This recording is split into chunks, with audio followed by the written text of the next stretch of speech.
Hi students, आज का हमारा टॉपिक है नाउन क्लाउज। अगर आपने मेरी पहले की वीडियो देखी होगी तो आपने उसमें अच्छे से समझा होगा कि क्लाउज कितने प्रकार के होते हैं और क्लाउज का प्रयोग करके हम कौन कौन से सेंटेंस का निर्माण करते हैं। तो उसी सीरीज में मैंने आपको बताया होगा कि क्लाउज 3 प्रकार के होते हैं। तीनों प्रकार के क्लाउज मैंने उस वीडियो में बहुत अच्छे से समझाने की कोशिश करी थी। हालांकि उसमें बहुत कुछ इसलिए नहीं जोड़ा था क्योंकि हम जब क्लाउज समझ रहे हैं तो हमारा फोकस क्लाउज पे होना चाहिए, उसके फंक्शंस पे नहीं। तो इसीलिए मैंने उस वीडियो में आपके लिए सिर्फ और सिर्फ क्लाउज क्लियर किए थे, सारे मार्क किए थे। अगर आपने मेरी पूरी वीडियो देखी होगी तो 100% आपके समझ में आया होगा। आज हम आगे बढ़ते हैं और सीखते हैं कि क्लाउज में जो हम कॉम्प्लेक्स सेंटेंस बनाएंगे उसमें हम सबऑर्डिनेटिंग क्लाउज का प्रयोग किस प्रकार करते हैं और सबऑर्डिनेटिंग कितने प्रकार का होता है। तो सबऑर्डिनेटिंग जो क्लाउज है मैं आपको बता दूं वो 3 प्रकार का होता है: नाउन क्लाउज, एडवर्ब क्लाउज और एडजेक्टिव क्लाउज। इसको हम subordinating noun clause, subordinating adjective clause या फिर सबऑर्डिनेटिंग एडवर्ब क्लाउज भी बोलते हैं। इन 3 क्लाउजेज में सबसे पहले हमें समझना है कि नाउन क्लाउज क्या होता है, इसके कैसे कैसे फंक्शन होते हैं, कैसे हम इसको मार्क कर पाएंगे, कैसे हम इसको आइडेंटिफाई कर पाएंगे। अगर सब कुछ जानना चाहते हो पूरी वीडियो देखें तो 100% आप सीख कर जाओगे। तो नाउन क्लाउज को समझने से पहले हमें यह समझना होगा कि इसको नाउन क्लाउज क्यों कहते हैं। एक्चुअली नाउन क्लाउज वही सब कुछ फंक्शन करता है, वही सारे फंक्शन करता है जो कि एक नाउन करता है। मतलब जो काम नाउन के होते हैं वही काम नाउन क्लाउज के होते हैं, इसीलिए इसको नाउन क्लाउज बोलते हैं। इंग्लिश ग्रामर में नाउन के 7 काम दिए होते हैं, जिनमें से 5 काम नाउन क्लाउज वही काम करता है जो नाउन के होते हैं। जिनमें से 5 नाउन के काम नाउन क्लाउज करता है, 2 काम नहीं करता। उन 5 कामों को हमें समझना है, आइडेंटिफाई करना है, नाउन क्लाउज का प्रयोग करना है। कैसे पहचानेंगे कि ये नाउन क्लाउज है, सारा सब कुछ इस वीडियो में बहुत सिंपल तरीके से क्लियर होने वाला है। तो पहले हम समझते हैं नाउन के 5 काम कौन कौन से हैं। पहला काम है नाउन का सब्जेक्ट ऑफ ए वर्ब। इसका मतलब है किसी वर्ब का सब्जेक्ट बनना। किसी भी फाइनाइट वर्ब का टेंस बताने वाली क्रिया का सब्जेक्ट बनना नाउन का पहला काम होता है। जरा समझते हैं कैसे। आपने पढ़ा होगा किसी व्यक्ति, वस्तु अथवा स्थान के प्रॉपर नाम को, स्थायी नाम को नाउन कहते हैं। ठीक है, और इसके अंतर्गत बहुत सारे हैं ये नाउन, 5 प्रकार के होते हैं, आपने पढ़े होंगे। ठीक है, तो हमने क्या है कि राम, राम किसका नाम है? किसी व्यक्ति का नाम है, ये नाउन हो गया हमारा। कैन प्ले हियर, राम यहाँ खेल सकता है। यहाँ जो वर्ब है, कौन सी वर्ब का यहाँ पे राम सब्जेक्ट है? कैन का, यही तो टेंस बताने वाली क्रिया है। ठीक है, प्ले ये भी एक वर्ब है, लेकिन जो टेंस को बताने वाली क्रिया है वो ये है, और इस वर्ब का सब्जेक्ट क्या है? राम है। इतना तो आप सब लोग जानते होंगे। ठीक है, तो नाउन का पहला काम क्या है? किसी वर्ब का सब्जेक्ट बनना। यहाँ कैन वर्ब है और उसका सब्जेक्ट क्या है?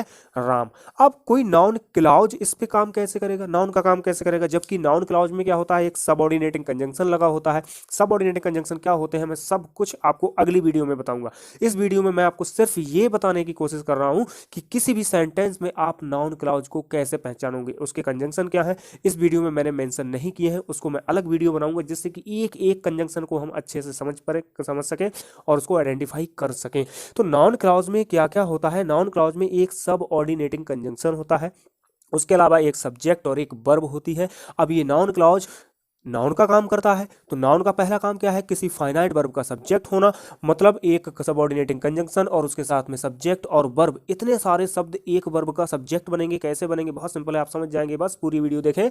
यहाँ पे इस वर्ब से प्रश्न करें हम। एक सब्जेक्ट का पता लगाने के लिए वर्ब से प्रश्न किया जाता है हु, कौन। ठीक है, कौन खेल सकता है यहाँ? तो हमें उत्तर में मिलेगा राम खेल सकता है। यहाँ आपने ग्रामर में पढ़ा होगा, जब सब्जेक्ट को पहचानने के लिए कुछ नियम दिए होंगे, उनमें सबसे पहला प्रश्न यही होगा कौन। तो कौन प्रश्न करके हम नाउन का पता लगाते हैं, सब्जेक्ट का पता लगाते हैं। राम कैन प्ले हियर, यहाँ राम खेल सकता है। वर्ब से एक प्रश्न करो कौन खेल सकता है, कौन खेल सकता है, तो उत्तर में मिलेगा राम। अब चूंकि राम एक शब्द है, सिंगल शब्द है, उसे तो हम आराम से पहचान लेंगे।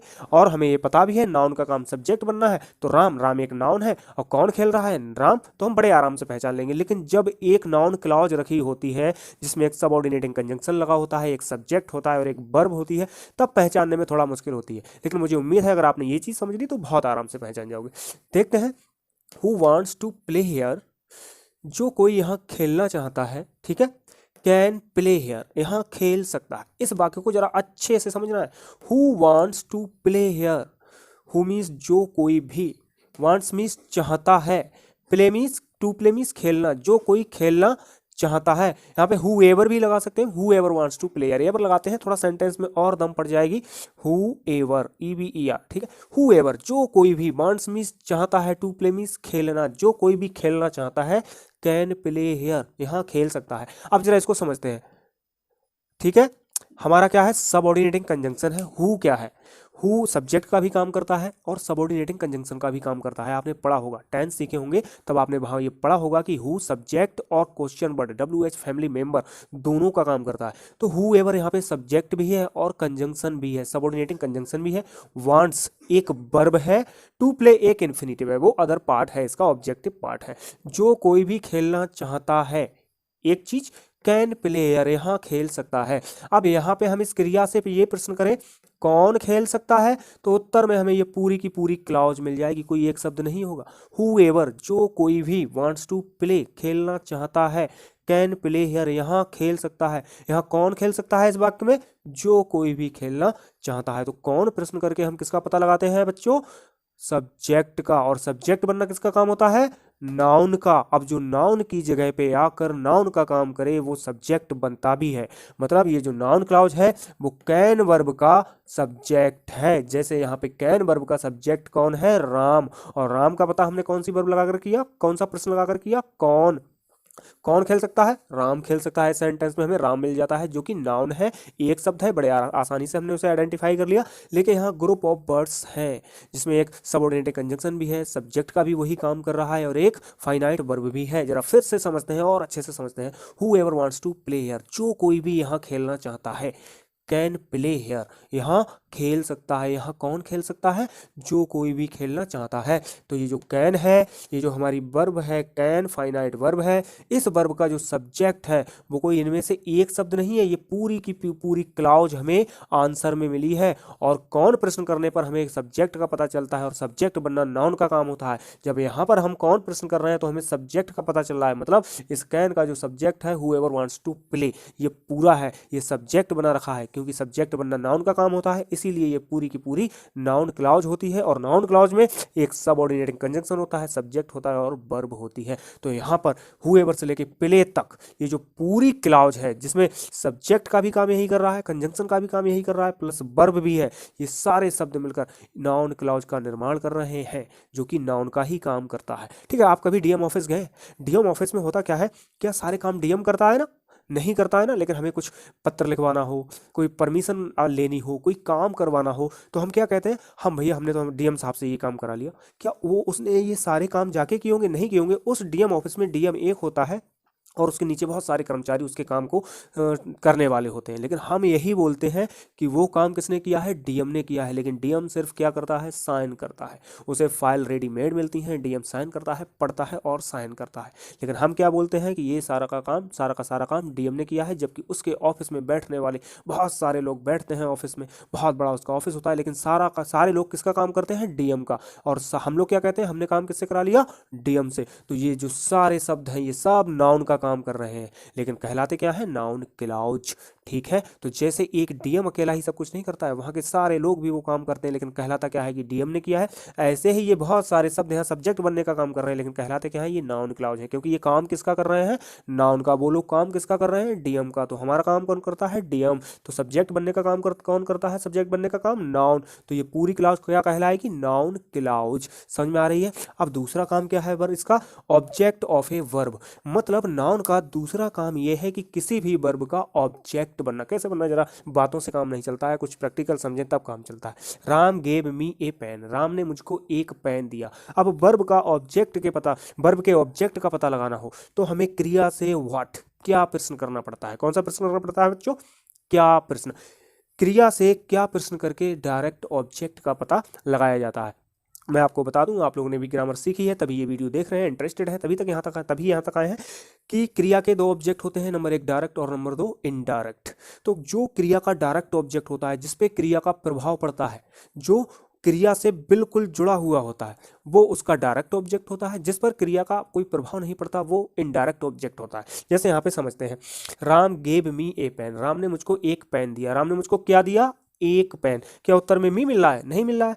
क्या दिया राम ने, एक पेन दिया। ठीक है। अब इस पेन पर तो इस गेब का प्रभाव पड़ा, कैसे पड़ा? मुझ पे ये पेन है, मैं इसको दूंगा, मेरे हाथों से ये दूसरे हाथों में जाएगा, दूसरी की जेब में रख जाएगा, तो इस पे तो प्रभाव पड़ेगा, लेकिन जिसको दूंगा उस पे क्या प्रभाव पड़ेगा? कोई खास प्रभाव नहीं पड़ेगा। तो क्रिया का डायरेक्ट ऑब्जेक्ट क्रिया से क्या प्रश्न पूछकर निकलता है उसका पता चलता है। जब हम क्रिया से क्या प्रश्न करते हैं बच्चों, तब हमें क्या पता चलता है? डायरेक्ट ऑब्जेक्ट का। तो यहाँ पे पेन, पेन किसी वस्तु का नाम है, ये एक वस्तु है जिसको हम क्या कहते हैं? पेन कहते हैं। भले ही ये स्केच पेन है, लेकिन है तो ये पेन, नाउन हो गया, किसी व्यक्ति वस्तु अथवा स्थान के नाम को संज्ञा कहते हैं। तो पेन किसी वस्तु का नाम है, उसको हम क्या कहते हैं? संज्ञा कहते हैं। संज्ञा मतलब नाउन कहते हैं। और नाउन का दूसरा काम क्या है? किसी वर्ब का ऑब्जेक्ट बनना, जिसका पता हम क्रिया से ही क्या प्रश्न करके लगा लेते हैं। तो क्या दिया राम ने? पेन दिया। अब नाउन क्लॉज का भी काम क्या होता है? किसी वर्ब का ऑब्जेक्ट बनना। अब नाउन क्लॉज में क्या होता है, मैं फिर आपको बता दूं, एक सबऑर्डिनेटिंग कंजंक्शन होता है जिसमें एक सब्जेक्ट होता है और एक वर्ब होती है। उसका भी पता हम क्या प्रश्न करके कर लेंगे, कैसे कर लेंगे? चुटकियों का काम है, बस आप वीडियो देखें, मैं समझाता रहूं। राम गेव मी, राम ने मुझको दिया, व्हाट आई नीडेड, जो मुझे जरूरत थी, जिस किसी चीज की मुझको जरूरत थी, जो कि मेरी जरूरत थी। कुछ भी हम अर्थ लगा सकते हैं। राम गेव मी, राम ने मुझको दिया, व्हाट आई नीडेड, जिसकी मुझको जरूरत थी। राम ने मुझको क्या दिया? जिसकी मुझको जरूरत थी। अब यहाँ पे व्हाट आई नीडेड एक सब ऑर्डिनेटिंग कंजंक्शन है, एक सब्जेक्ट है और एक वर्ब है। तो हम अगर इस क्रिया से, इस गेब से यहाँ पर ये प्रश्न करें क्या दिया, तो हमें उत्तर में क्या मी मिलेगा? नहीं मिलेगा, उसका कोई मतलब नहीं, इनडायरेक्ट ऑब्जेक्ट है, इसका डायरेक्ट ऑब्जेक्ट मिलेगा। व्हाट आई नीडेड, जिसकी मुझको जरूरत थी। मान लो रुपए की जरूरत थी, तो रुपए ना बोलकर हमने क्या बोल दिया? जिसकी मुझको जरूरत थी। पेन की जरूरत थी, तो पेन ना बोलकर हमने क्या बोल दिया? जिसकी मुझको जरूरत थी। अब जिसकी मुझको जरूरत थी वो कोई चीज तो होगी और उसका कोई नाम होगा। और नाउन क्या होता है? नाउन, तो उसकी ही जगह पे तो ये सारे शब्द रखे हैं, तो वो नाउन ऑब्जेक्ट बनना होता है नाउन का काम, तो वो नाउन भी ऑब्जेक्ट बनता। लेकिन उस नाउन की जगह पे हमने शब्दों का इस्तेमाल कर लिया और उनकी जगह पे रख दिया, वो नाउन ही था, इसीलिए इनको हम सबऑर्डिनेटिंग नाउन क्लॉज भी कहते हैं, जिसमें एक सबऑर्डिनेटिंग कंजंक्शन होता है, एक सब्जेक्ट होता है और एक वर्ब होती है। और क्रिया से अगर हमें यहाँ क्या प्रश्न पूछ रहे हैं, तो उसके बदले में हमें कोई एक शब्द नहीं मिल रहा है कि अब हार्ट मिल जाए या आई मिल जाए या नीडेड, नहीं, हमें पूरी की पूरी क्लॉज मिल रही है। क्योंकि ये नाउन क्लॉज है और नाउन क्लॉज का दूसरा काम किसी वर्ब का ऑब्जेक्ट बनना होता है। उसी प्रकार इस नाउन क्लॉज का काम भी इस वर्ब का ऑब्जेक्ट बनना है।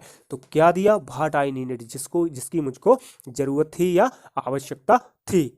उम्मीद है ये समझ में आया होगा। अब हम समझते हैं नाउन के तीसरे काम के लिए, complement of a verb. Noun का तीसरा काम किसी वर्ब का कंप्लीमेंट, पूरक होना भी होता है। अब आप सब लोग जानते होंगे कंप्लीमेंट कक्षा 7 से 8 में, 9 में, 10 में, 11 में, और आप इंटर में हैं तो इंटर तक आपने ये पढ़े हैं। तो कंप्लीमेंट पूरक होते हैं जो सब्जेक्ट को ही प्रदर्शित करते हैं और सब्जेक्ट के बाद तुरंत जो बी वर्ब प्रयुक्त होती है उसका ये भाव पूर्ण करते हैं। जैसे समझते हैं, Ram is a player, Ram एक खिलाड़ी है। राम कौन है? एक खिलाड़ी है। अब खिलाड़ी कौन है? राम। राम कौन है? खिलाड़ी। तो ये सब्जेक्ट को ही प्रकट कर रहे हैं और इस इज वर्ब का भावपूर्ण कर रहे हैं। अगर हम इतना लिख दें राम इज, राम है, तो इस वर्ब का भावपूर्ण नहीं होगा। तो इस वर्ब का ये भावपूर्ण करते हैं और इसी नाउन को, इसी सब्जेक्ट को ये प्रदर्शित करते हैं। खिलाड़ी ये भी एक नाउन है, मतलब कोई व्यक्ति को ही तो हम खिलाड़ी कहेंगे, नाउन है, किसी नाम से भी बुला सकते हैं, खिलाड़ी नाम से भी बुला सकते हैं, ठीक है, वकील साहब नाम से भी बुला सकते हैं, पेशा है, पेशे में भी नाउन होते हैं, मास्टर एक नाउन है जिससे हम किसी को बुला सकते हैं, ठीक है, कॉमन नाउन है, ठीक है। तो राम इज ए प्लेयर, यहाँ पे प्लेयर एक नाउन है जो राम इज, इस यहाँ से यहाँ तक का ये कंप्लीमेंट है, ठीक है, राम का कंप्लीमेंट है, राम का पूरक है और इस क्रिया का भाव पूर्ण कर रहा है, तो नाउन प्लेयर है, ठीक है। अब हम समझते हैं कि नाउन क्लॉज कंप्लीमेंट कैसे बनती है। जरा हम यहाँ पे राम कौन है? एक खिलाड़ी। हमने प्रश्न कर लिया राम कौन है? एक खिलाड़ी है। अगला सेंटेंस समझते हैं, नाउन क्लॉज रखा हुआ है उसमें, राम इज, राम है, what he wanted to be, what means जो कुछ भी, ही मीन्स वह, वांटेड मीन्स चाहता था, टू बी मीन्स बनना, जो कुछ भी वह बनना चाहता था। राम है जो कुछ भी वह बनना चाहता था, मतलब राम वो है जो कुछ वह बनना चाहता था। मान लो राम खिलाड़ी बनना चाहता था तो हमने खिलाड़ी कह के किन शब्दों का इस्तेमाल कर लिया? जो कुछ भी वह बनना चाहता था। जो कुछ भी वह बनना चाहता था मतलब खिलाड़ी, और खिलाड़ी क्या है? नाउन। तो ये सारे के सारे शब्द किसकी जगह पर रखे हैं? नाउन। और खिलाड़ी यहाँ किस शब्द के स्थान पर है? किसके स्थान पर है? कंप्लीमेंट के। तो ये सारे के सारे शब्द कंप्लीमेंट हुए या नहीं हुए? राम कौन है? जो कुछ भी वह बनना चाहता था, वो राम है, राम खिलाड़ी बनना चाहता था तो खिलाड़ी है, खिलाड़ी एक नाउन है, तो ये सारे के सारे शब्द नाउन के स्थान पे रखें। समझ में आ रही है मेरी बात? अगर खिलाड़ी डीएम बनना चाहता था तो डीएम भी एक नाउन है, तो डीएम के स्थान पर हमने प्रयोग कर लिया है इन शब्दों का। हम ये नहीं बोल रहे हैं कि वो डीएम बनना चाहता है, इसकी जगह पे हम इस तरीके से बना सकते हैं वाक्य को कि वो जो बनना चाहता था आज वो है। जैसे मैं टीचर हूँ तो मैं ये कह सकता हूँ मैं वो हूँ जो मैं बनना चाहता था, और मैं क्या बनना चाहता था तो टीचर, तो मैंने टीचर शब्द का इस्तेमाल नहीं किया, इसकी जगह अन्य शब्दों का सहारा ले लिया। और टीचर शब्द एक नाउन है जो कि कंप्लीमेंट का काम कर रहा है, तो इसकी जगह पे मैंने जिन शब्दों का इस्तेमाल करूंगा वो भी कंप्लीमेंट का ही काम करेंगे। Ram is what he wanted to be, Ram है जो कुछ भी बनना चाहता था। मान लो मैं खिलाड़ी बनना चाहता था तो हमने डायरेक्ट नहीं बोला कि वो खिलाड़ी बनना चाहता है, हमने ऐसे कह दिया राम वो है जो कुछ मैं बनना चाहता था, मतलब वो खिलाड़ी है तो वो खिलाड़ी बनना चाहता था। समझ में आ गई? तो ये जो है, तो अब यहाँ एक बार फिर वर्ब से प्रश्न कर लो अपने सेक्शन के लिए। राम कौन है जो कुछ भी मैं बनना चाहता था, जिसमें क्या है, एक सबऑर्डिनेटिंग कंजंक्शन है, एक सब्जेक्ट है और एक वर्ब है। इस वीडियो के लास्ट में मैं आपको बहुत इंटरेस्टिंग चीज बताऊंगा। अगर आप पूरी वीडियो तक टिक गए तो ये तो क्लियर है कि आप नाउन क्लाउज के फंक्शंस को समझ जाएंगे, नाउन के फंक्शंस को समझ जाएंगे और वीडियो 100% समझ में आएगी, और वो चीज़ होगी वो और भी ज़्यादा इंटरेस्टिंग होगी। फिलहाल अब उसके नंबर 4 पे बढ़ते हैं। Governed bye preposition. आपने पढ़ा होगा गवर्नड बाय प्रीपोजिशन का मतलब है किसी प्रीपोजिशन का ऑब्जेक्ट होना जो प्रीपोजिशन के द्वारा शासित होती है, जिस पर प्रीपोजिशन का अधिकार होता है। ठीक है, प्रीपोजिशन का ऑब्जेक्ट होना, इसको हम ये भी बोल सकते हैं ऑब्जेक्ट ऑफ ए प्रेपोजिशन। किसी प्रेपोजिशन का ऑब्जेक्ट बनना भी नाउन का काम होता है। शायद आपने पढ़ा होगा, अगर नहीं पढ़ा है जैसे जैसे मैं ये सेंटेंस और आगे खींचता जाऊंगा आपको सारी चीज़ और डिटेल में मिलती जाएगी। जैसे आई एम इंटरेस्टेड, मुझको रुचि है, इन दिस स्टोरी, इस कहानी में। तो दिस स्टोरी, ठीक है, एडजेक्टिव लगा है, दिस डेमोन्स्ट्रेटिव एडजेक्टिव है, लेकिन स्टोरी तो नाउन है किसी शब्दों के समूह के। ठीक है, समूह का नाम ही तो है। कहानी क्या होता है, शब्दों का समूह होता है, बहुत बड़ा समूह, और उस समूह को हम कहानी भी कह सकते हैं। ठीक है, तो कहानी क्या है, एक स्टोरी क्या है, एक नाउन है। ठीक है, और इन जो है, इन एक प्रीपोजिशन है, और प्रीपोजिशन के बाद जो भी शब्द आता है वो प्रीपोजिशन का ऑब्जेक्ट कहलाता है। जैसे मैं इसके यहाँ पे लिख के बताऊंगा आपको, टू मी। ठीक है, मी क्या है, ऑब्जेक्ट है किसका, प्रीपोजिशन का। तो प्रीपोजिशन का ऑब्जेक्ट है। दूसरे शब्दों में मैं आपको बताऊं, प्रीपोजिशन ऐसे शब्द होते हैं जिनके बाद हमेशा नाउन का प्रयोग किया जाता है, या ऐसे शब्दों का प्रयोग किया जाता है जो नाउन के स्थान का, ये जो नाउन का काम करते हैं या नाउन के स्थान पर काम करते हैं।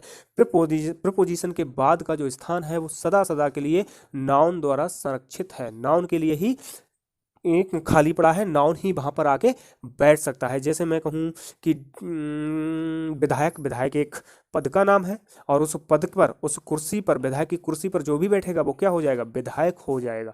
अब जैसे मैं कहूँ प्रिंसिपल, प्रिंसिपल एक कुर्सी है, एक ऑफिस में प्रिंसिपल की एक कुर्सी होती है, वहां पर बैठने के लिए प्रिंसिपल बनना जरूरी है, उस कुर्सी पर जो बैठेगा वो प्रिंसिपल ही होगा। मैं कहूँ प्रधानमंत्री, प्रधानमंत्री एक कुर्सी का नाम है, एक पद का नाम है। ठीक है, तो उस पद पर जो भी बैठ जाए वो क्या होगा, प्रधानमंत्री हो जाएगा। ऐसे ही नाउन के बाद का जो स्थान है वो, प्रीपोजिशन के बाद का जो स्थान है वो नाउन के लिए सीमित है, नाउन के लिए ही रखा गया है। तो प्रीपोजिशन के बाद जो भी शब्द प्रयोग किए जाते हैं वो प्रीपोजिशन का ही काम करते हैं। अगर मान लो कोई वर्ब का प्रयोग हुआ है तो वर्ब भी प्रीपोजिशन का काम करती है। जैसे मैंने यहाँ पे एक सेंटेंस कहीं लिखा भी है, जैसे टू प्ले, यहाँ पे टू क्या है, प्रीपोजिशन, और प्ले क्या है, वर्ब। लेकिन अब ये वर्ब नहीं रही, ये दोनों को मिलाकर आपने पढ़ा होगा इन्फिनिटिव। ठीक है, अब ये दूसरा पार्ट्स ऑफ स्पीच हो गया, अब ये इन्फिनिटिव हो गया जो कि नाउन का काम करता है। कैसे करता है, क्या इसके फंक्शन है, ये भी मैं आपको सब बताऊंगा, लेकिन पूरी वीडियो देखें। तो कुल मिला के मैं आज अभी आपको ये समझ रहा हूँ कि ये प्रीपोजिशन का ऑब्जेक्ट बनना भी नाउन का काम होता है। ठीक है, आई एम इंटरेस्टेड, मुझको रुचि है, इन दिस स्टोरी, इस कहानी में। मुझको रुचि किस में है, इस कहानी में है। समझ लो, किस में है रुचि, इस कहानी में।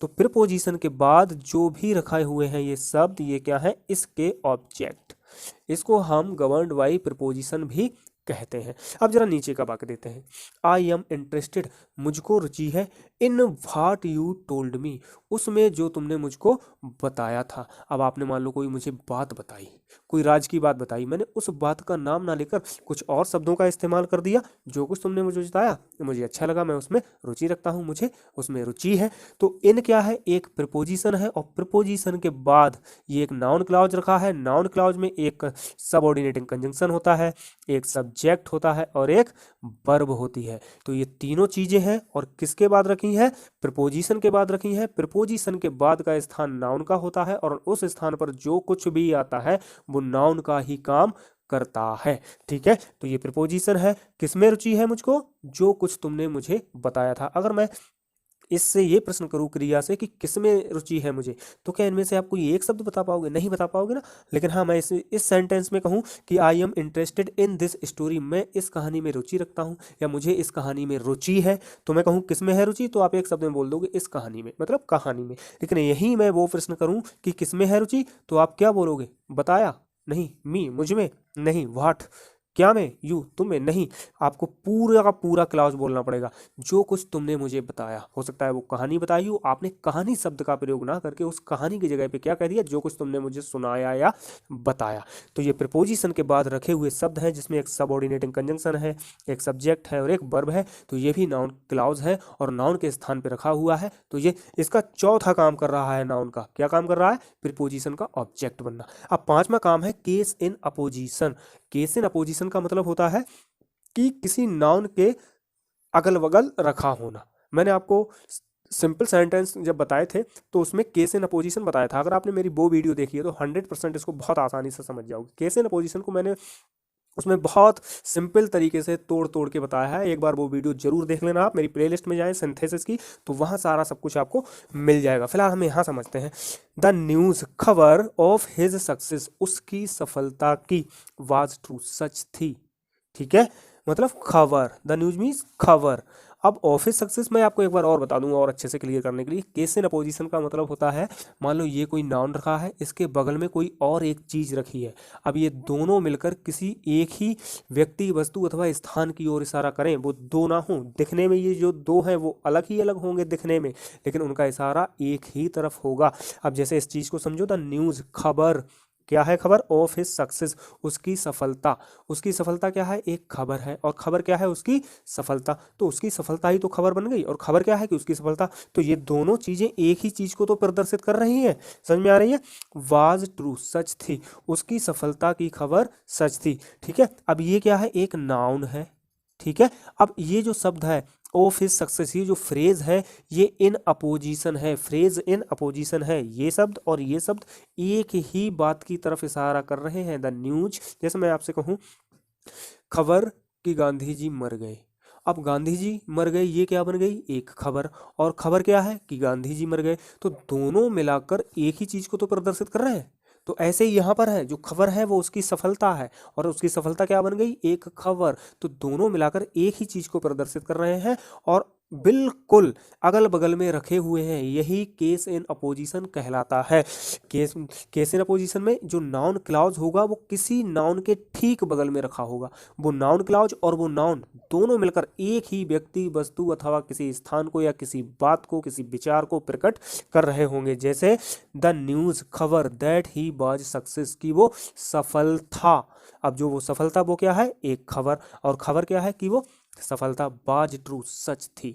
तो ये क्या है हमारा? यहाँ से लेके यहाँ तक हमारा नाउन क्लाउज है, जिसमें एक सबऑर्डिनेटिंग कंजंक्शन है, एक सब्जेक्ट है और एक वर्ब है, जो कि इस नाउन के इन अपोजिशन रखा हुआ है। तो नाउन का पांचवा काम क्या होता है? केस इन अपोजिशन होना, किसी नाउन के किसी नाउन के अपोजिशन रखा हुआ होना और उसी नाउन को प्रदर्शित करना, उसी नाउन के विषय में बताना। अब मैंने आपको वीडियो के लगभग मध्य में कहा था कि मैं आपको एक इंटरेस्टिंग पॉइंट बताने जा रहा हूँ। वो इंटरेस्टिंग पॉइंट ये है कि मैंने आपको इससे पहले की वीडियो में भी कि क्लाउज क्या होते हैं, मैंने एक वीडियो बनाई, उसमें भी बताई थी। अगर आपने ध्यान नहीं दिया तो मैं यहाँ क्लियर कर दूँ। अगर हमारे मेन क्लाउज की जो वर्ब है वो प्रेजेंट में है, तो हमारे सब ऑर्डिनेटिंग क्लाउज की वर्ब किसी भी वर्ब में हो सकती है। अगर वो प्रेजेंट में है तो प्रेजेंट में रहेगी, पास्ट में है तो पास्ट में रहेगी, फ्यूचर में है तो फ्यूचर में रहेगी, और यदि फ्यूचर में भी है तो भी वो किसी भी वर्ब में रहेगी। लेकिन अगर हमारे मेन क्लाउज की वर्ब पास्ट में है तो हमारे सब ऑर्डिनेटिंग क्लाउज की वर्ब भी पास्ट में रहेगी। अब मैं एक चीज़ और क्लियर करा दूं, यहाँ से लेके यहाँ तक हमारी सबऑर्डिनेटिंग क्लाउज है और यहाँ से लेके यहाँ तक हमारी मेन क्लाउज है। मेन क्लाउज की वर्ब प्रेजेंट में है, जबकि इसका पास्ट क्या होता है? कुड। तो हमारे इसकी वर्ब भी प्रेजेंट में है। अगर यहाँ कुड होती तो यहाँ पे वांटेड करना पड़ता।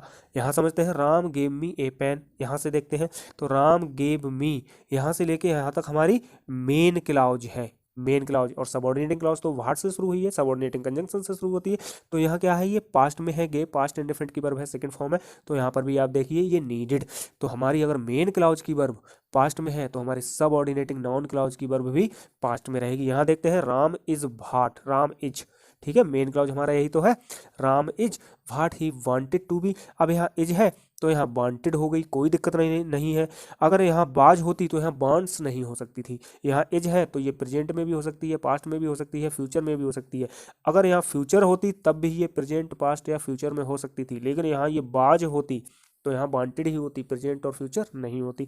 इसमें देखते हैं, I am interested, am present की है, in what you told me, ठीक है। तो in what you told me, तो यहाँ पे टोल है, यहाँ पे हम टेल भी कर सकते हैं क्योंकि प्रेजेंट में है, लेकिन हम इसी को बाज कर दें तो यहाँ टोल्ड ही रहेगी। अगर यहाँ प्रेजेंट है तो यहाँ प्रेजेंट भी हो सकती है, फ्यूचर भी हो सकती है, लेकिन यहाँ पास्ट है तो यहाँ पास्ट ही रहेगी। नीचे देखते हैं, द न्यूज़ खबर दैट ही वाज सक्सेस, बाज ये हमारा सबऑर्डिनेटिंग क्लॉज की वर्ब बाज है, क्यों है, क्योंकि हमारे मेन क्लॉज की वर्ब किस में है, पास्ट में है। यहाँ से यहाँ तक हमारी मेन क्लॉज है, बीच में हमारी सबऑर्डिनेटिंग क्लॉज है। और एक चीज़ आपको और समझा दूँ, समझ में आ जाए, तो ये हमारी वर्ब है, इसका सब्जेक्ट ही तो है, ये मैं आपको समझा चुका हूँ। तो इस वर्ब का सब्जेक्ट ये है, मतलब यहाँ से लेके यहाँ तक हमारी मेन क्लॉज है जिसका सब्जेक्ट ये है, और वैसे मेन क्लॉज यहाँ से शुरू होती है।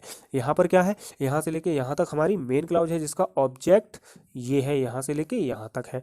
राम इज प्लेयर ये हमारा कॉम्प्लीमेंट है इस वर्ब का। ऐसे ही इस वर्ब का कॉम्प्लीमेंट क्या है, ये पूरी की पूरी क्लॉज, मतलब यहाँ सब्जेक्ट ये है, वर्ब ये है और कॉम्प्लीमेंट ये है, तो यहाँ से यहाँ तक हमारी मेन क्लॉज भी हो गई। आई am interested in this story, in this story क्या है, इस प्रीपोजिशन का ऑब्जेक्ट है, ठीक है। ऐसे ही I am interested in what you told me, तो in what you told me यहाँ से लेके यहाँ तक हमारी मेन क्लॉज है जिसमें प्रीपोजिशन है, प्रीपोजिशन के ऑब्जेक्ट में ये सबऑर्डिनेटिंग क्लॉज रखी हुई है। The news of his success was true, उसकी सफलता की कहानी, उसकी सफलता सच थी, जो खबर है वो सच थी। तो the news that he was success की वो सफल था, वाज ट्रू, तो यहाँ हमारी सबऑर्डिनेटिंग क्लॉज है और यहाँ से लेके यहाँ तक हमारी मेन क्लॉज है। उम्मीद है ये वीडियो आपको समझ में आई होगी, पूरी देखिए तो धन्यवाद वैल्यू। और आप लोगों से रिक्वेस्ट है कि आप प्लीज़ लाइक ज़रूर करें और शेयर ज़रूर करें। हर जो मेरी वीडियो हो वो बहुत ही इंटरेस्टिंग होगी और कुछ ना कुछ अलग मिलेगा मेरी वीडियो में। तो इसी के साथ मैं पवन शर्मा विदा लेता हूँ और मिलूंगा कि हम कैसे नॉन क्लॉज का प्रयोग करके दो या दो से अधिक सिंपल सेंटेंस को एक सिंपल सेंटेंस में बदल लें। वहाँ मैं आपको सारे सबऑर्डिनेटिंग कंजंक्शन रिमार्क कराऊंगा, टोटल कराऊंगा, क्लियर कराऊंगा। इसी के साथ मैं पवन शर्मा विदा लेता हूँ। नमस्कार।